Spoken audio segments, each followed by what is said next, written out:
Und weil er Hunger und Durst hatte, ist er in den Palast abgestiegen. Er ist in ein vornehmes Zimmer gekommen.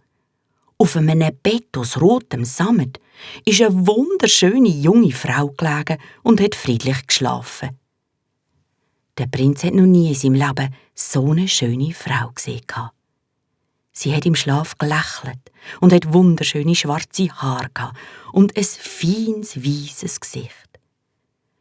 Da hat er Hunger und Durst vergessen, hat sich zu ihr abgebeugt und hat sie einfach anstaunen. Plötzlich ist sie verwacht und die beiden haben einander tief in die Augen geschaut. «Wer bist du?»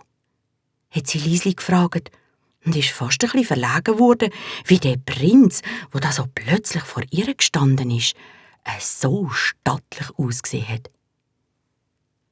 «Mein Name ist Qamar al-Akmar», hat er gesagt. «Ich bin der Prinz von Persien.» «Hast du bei meinem Vater um meine Hand angehalten?» hat sie gefragt.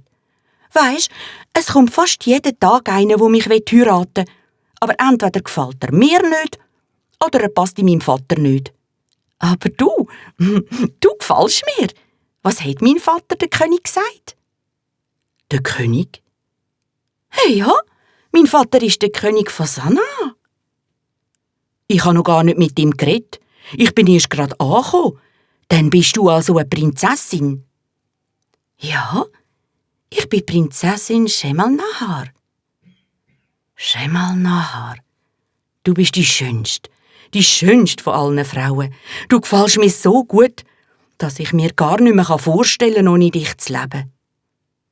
«Oh, Qamar al-Akmar, träume ich oder ist es Wirklichkeit?» Und die Prinzessin hat ihre zarten Arme um seinen Hals herumgeschlungen und hat den Prinz an ihre Brust gezogen. «Ich will bei dir bleiben, Prinz», hat sie geflüstert. «Nimm mich mit ins Reich von deinem Vater.» «Wer ist der fremde Mann, meine Tochter?» hat auf einmal die Stimme vom König von Sanaa durch den Raum durchdröhnt. Der Prinz ist aufgesprungen und hat sich vor dem König verneigt. «Mein Name ist Qamar al-Akmar, der König von Sabur von Persien, ist mein Vater.» «Was führt dich zu mir?» «Ich bitte dich, gib mir deine Tochter zur Frau König.»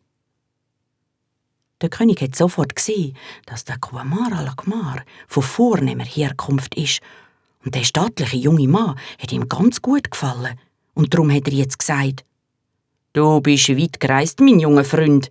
Das zeigt mir, dass es du ernst meinst mit deinem Antrag.